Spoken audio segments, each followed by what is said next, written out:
It was a quiet afternoon when my life began to spiral out of control. The sky outside was a dull gray, and the house was eerily silent, except for the occasional hum of the refrigerator. My name is Chloe, and for the past few years I've lived with my husband Ethan and his parents. It was a decision we made early in our marriage. Ethan thought it was best for us to live with his parents to save money and stay close to family. His parents were kind, welcoming, and respected our space, so I didn't have any major concerns. At first, things were great.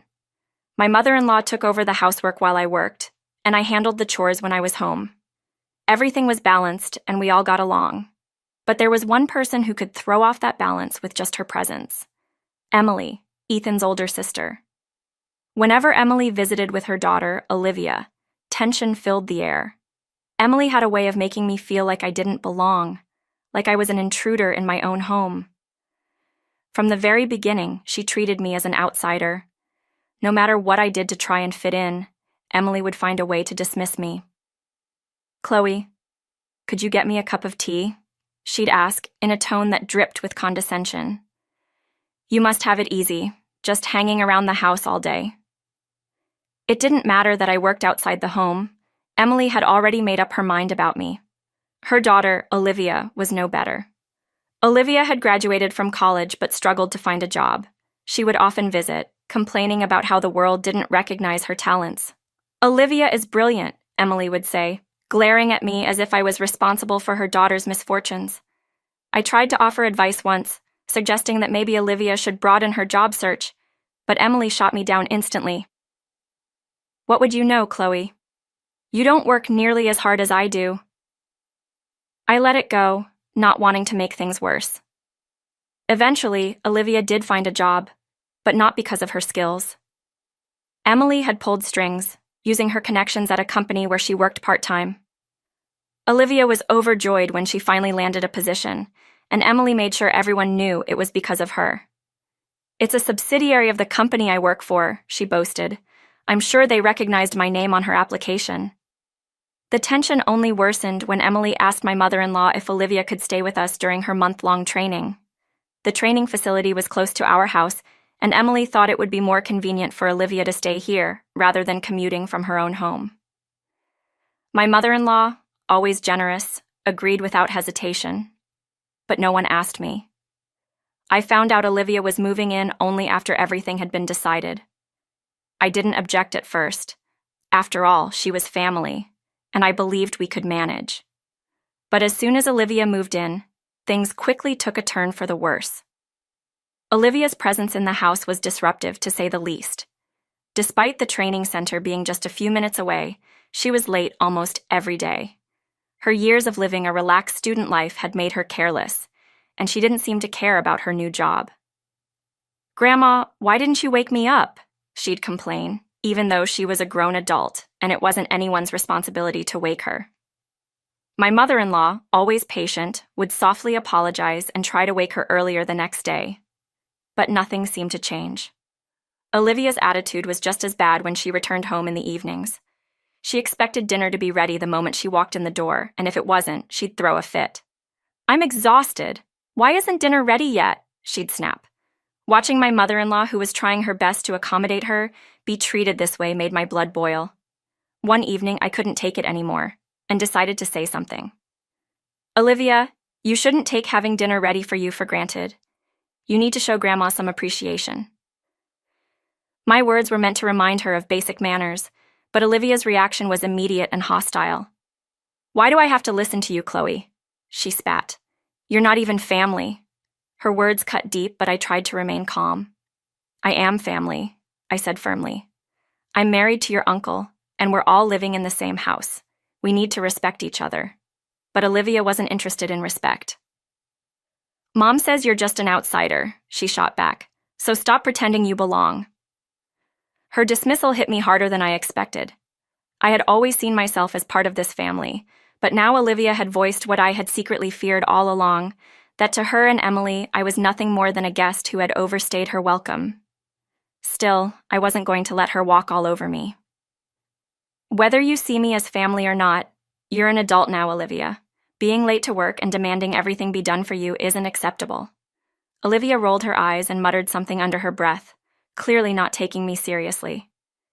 But I was determined to make her understand that her behavior couldn't continue. Things came to a head a few days later when my in-laws told Olivia they had tickets to a theater show and wouldn't be home that evening to cook dinner for her. Olivia was furious. "What do you mean you're going out?" she yelled. "I'll be starving by the time I get home from work." My mother-in-law, visibly upset, tried to explain that they had planned the outing for weeks, but Olivia didn't care. "Cancel it," she demanded. I couldn't believe what I was hearing. This was the same girl who had been late to her training almost every day, now throwing a tantrum because her grandparents wanted a night out. Trying to defuse the situation, I stepped in. "It's okay, I'll cook dinner for you, Olivia. You don't need to worry about it." My in-laws looked at me with gratitude, but Olivia's scowl deepened. "Fine," she muttered, storming out of the room. That night, I left work early to come home and prepare dinner for Olivia. As always, she returned from her training and collapsed onto the couch, acting as if the world owed her something. "Chloe, I'm starving. Hurry up and get dinner ready," she groaned, not even bothering to lift a finger to help. I decided it was time to draw the line. "Olivia," I said, trying to keep my voice steady, "how about we cook together tonight? I've got everything we need, and it'll go faster if we work together." She stared at me like I'd just asked her to do the impossible. "Why would I help you? I've been at work all day. I'm too tired for housework." I took a deep breath, trying to stay calm. "I've been working too, Olivia. We both have jobs and we both need to contribute to this household." But instead of seeing reason, Olivia stood up and glared at me. "We are not the same," she sneered. "You don't work full-time like I do. Just make dinner and stop pretending you're on my level." Her words stung, but I knew arguing would only make things worse. So I swallowed my pride and went ahead with making dinner alone. As I prepared the meal, I could feel the tension in the house thickening like a storm cloud.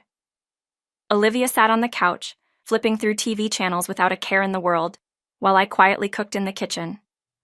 When dinner was finally ready, I set the table and called her over. She ate in silence, her face twisted in annoyance, as if I had forced her to eat the food I'd worked hard to prepare. As soon as she finished, she pushed her plate away and got up to leave, not even bothering to clean up after herself. "Aren't you going to clean up?" I asked, my frustration bubbling to the surface. Olivia glanced at me and shrugged. "That's your job, isn't it?" she said, her tone dripping with entitlement. Before I could respond, the doorbell rang. I opened the door to find Emily standing there, her face twisted with anger. Emily marched into the house without so much as a greeting. "Chloe, we need to talk," she said sharply. Olivia, who had been lounging on the couch, perked up at the sight of her mother. "Mom, Chloe's been on my case all day," she whined, as if I had been the one making her life difficult. Emily's glare turned on me. "I warned you over the phone, Chloe," she said, her voice low and threatening. "If you keep bothering my daughter, you're going to have to leave this house." My heart raced as I tried to defend myself. "I'm not bothering her, Emily. I'm just trying to teach her some responsibility." Emily scoffed. "Responsibility? You? You barely work, Chloe. You have no right to lecture my daughter on anything." Her words were cruel, and for a moment, I stood there in stunned silence. Emily didn't stop. "You're not needed here. You're just living off my brother and his parents. So why don't you pack your things and leave?" Something inside me snapped at that moment. I had tolerated Emily's insults and Olivia's selfishness for so long, thinking they were family. But now it was clear that no matter what I did, I would never be accepted as part of their family. "All right," I said quietly, feeling an odd sense of calm wash over me. "I'll leave." Without another word, I turned and walked to my room, pulling out a suitcase. As I packed, I could hear Emily and Olivia whispering and laughing in the living room, clearly pleased with themselves. They thought they had won, but they didn't realize the truth was about to come crashing down on them. Just as I was zipping up my suitcase, the front door opened, and my in-laws walked in. "Chloe? What's going on?" my mother-in-law asked, her eyes wide with concern as she saw my luggage. Before I could answer, Emily jumped in. "Chloe's been a nuisance and we're making her leave," she said smugly. My mother-in-law's face drained of color. My mother-in-law turned to me, her expression filled with confusion and worry. "Chloe, is that true?" she asked softly. I took a deep breath, knowing the time had come to reveal the truth. "Actually, no, it's not true," I began, my voice steady. "Emily and Olivia have been treating me like an outsider, and I've had enough. But there's something you should all know."